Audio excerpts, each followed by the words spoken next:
Une femme sur 9 sera concernée par le cancer du sein pendant sa vie. 11 000 femmes meurent chaque année du cancer du sein et 50 000 nouveaux cas sont diagnostiqués chaque année. C'est le cancer le plus fréquent chez les femmes. La ville de Clisson, Agir contre la maladie et l'association Europa Donna 44 vous proposent une conférence sur le thème « Annonce de la maladie aux proches ». On va organiser avec l'association Europa Donna 44 des conférences débats sur le cancer. Donc le premier thème, ça sera l'annonce de la maladie à ses proches. Je dirais malheureusement, quel est l'intérêt un petit peu de ce genre de conférence?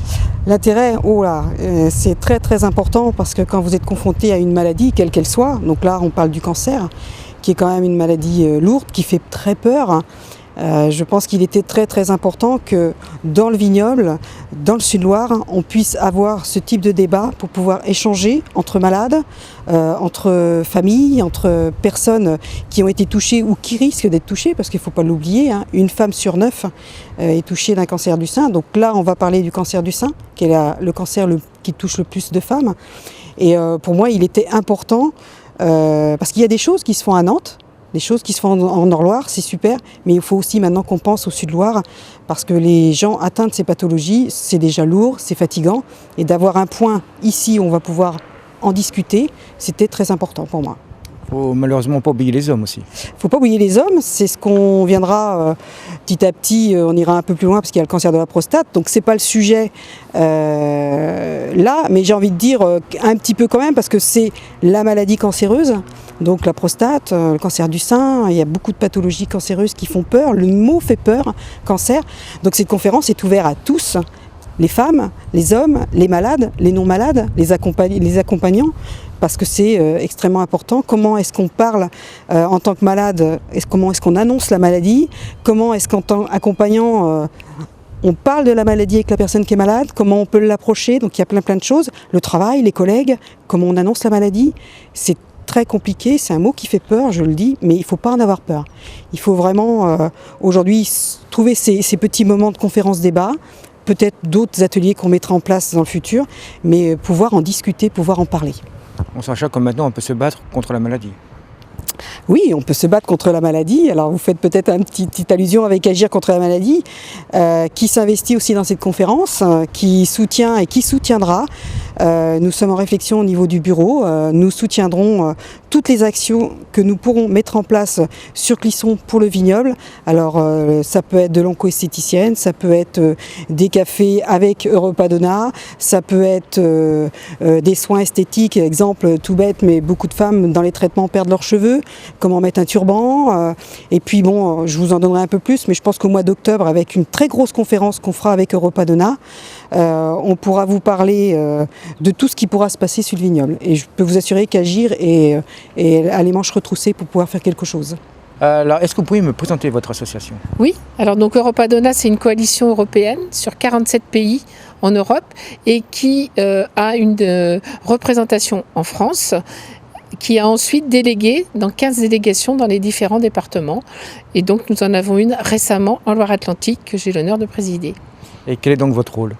Alors notre rôle localement, c'est d'organiser des temps de rencontres et d'échanges et de discussions entre femmes atteintes de cancer. Comme l'a dit Mme Cormeret précédemment, une femme sur 9 sera concernée pendant sa vie. Donc on a des femmes de tout âge.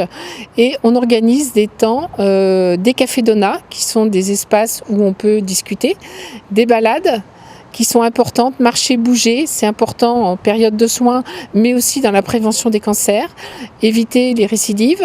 On a des rencontres thématiques, comme celle qu'on va organiser à Clisson le 3 mars prochain, et puis des espaces de pratique de sport. On a fait de la moto l'année dernière avec le club Harley-Davidson, et on fera encore de la moto, mais en plus de la voile, l'an prochain avec le club nautique de Pornic. Et donc là, vous venez dans notre beau pays de Clisson. Oui, parce qu'on s'était donné une priorité pour développer nos activités sur le Sud-Loire. On a constaté que sur Saint-Nazaire et Nantes, il y avait déjà des propositions qui étaient faites, que les femmes étaient un petit peu plus suivies, mais que dans le Sud-Loire, on manquait de proximité et de propositions. Donc on a commencé à développer des activités d'abord sur le Pèlerin, Saint-Jean-de-Boiseau, Saint-Philbert de Grandlieu, et puis il y a eu la rencontre avec Madame Cormeret et on s'est dit qu'il y avait vraiment un potentiel sur Clisson, avec en plus la présence de cette association, et donc on pouvait concorder nos préoccupations sur comment accompagner les patients atteints de cancer. Donc voilà, c'est venu comme ça s'est monté très vite le projet. Moi je suis très contente parce que d'abord je pense que sur Clisson il y a un vrai potentiel, il y a des possibilités de balade, il y a des possibilités de café, d'organisation de café, et ça permettra à des personnes qui seront trop fatiguées parce qu'elles sont en période de soins, ou même en dehors de la maladie, qui ne vont pas faire le déplacement sur Nantes, de pouvoir avoir une offre de proximité. Et je pense que ça c'est très précieux parce que d'abord ce sont les médecins, les infirmiers, toutes les professions de santé qui vont pouvoir mobiliser dans leur patientèle les gens concernés et les inciter à se rencontrer entre elles. Donc un grand moment, donc cette conférence, Oui. Comment est-ce qu'elle va se dérouler? Alors, il va y avoir un premier apport de Madame Angélique Bonneau-Antignac, qui est psycho-oncologue, professeure à l'université, qui va nous faire un apport sur le thème de l'annonce. Et ensuite, il va y avoir 3 séquences qui vont se succéder. L'annonce à la famille très proche, les enfants et le mari, le conjoint. En deuxième temps, donc un moment d'échange ensuite. Un deuxième temps avec l'annonce aux amis, le cercle encore un petit peu plus éloigné. Et puis ensuite l'annonce aux collègues. Parce qu'en fonction du public, je dirais, que l'on a en face, l'annonce ne se fait pas de la même façon. Et si on a les mots les mieux adaptés, par exemple pour la reprise de travail, si on sait bien l'annonce à ses collègues, il y a de meilleures chances pour que ça se passe bien. En sachant que pour tout à chacun, le cancer, c'est pas un mot qu'on aime beaucoup dire, quoi. Ouais, c'est un mot très effrayant. Donc déjà, le patient, il doit gérer ça, lui, quand on lui annonce. C'est déjà pas facile. Mais en plus, lui, il doit être le vecteur pour les autres. Donc, c'est une démarche encore différente. Donc, plus on en parle et mieux on outille les personnes pour qu'ensuite, elles soient plus à l'aise et plus en paix avec cette annonce.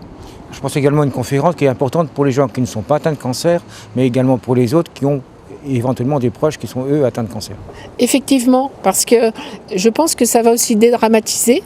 On va pouvoir faire un petit peu de distance par rapport à ça. Et malheureusement, je pense qu'on peut tous dire qu'on a dans son entourage plus ou moins proche quelqu'un qui est atteint de cancer. Et donc ça permettra d'être mieux adapté pour répondre aux questions, pour pouvoir le comprendre soi-même. Puis un petit dernier mot d'espoir, je dirais, pour ceux qui ont le cancer ou les proches. Alors je dirais d'abord se faire dépister.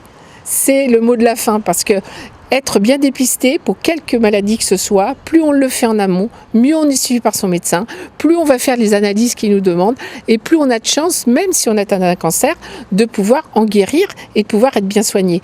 En France, on a un système de soins et des spécialistes au top. Il faut en avoir conscience. On a, par exemple, à Gauduchot, les meilleurs spécialistes qui sont en prise avec tout ce qui se fait de nouveau dans le monde. On peut bénéficier des meilleurs traitements au moment où ils sortent. Ça, c'est une énorme chance. Mais on peut en bénéficier de façon efficace si on est dépisté à temps. Et plus on est dépisté à temps, et mieux on a de chances de traitements moins agressifs, mais aussi des chances de survie, tout simplement, parce qu'il faut parler de la vie. La conférence sera donnée par Angélique Bonneau-Antignac, psychologue-oncologue, salle de la médiathèque, place Jacques-Demy à Clisson, le jeudi 3 mars à 14h30.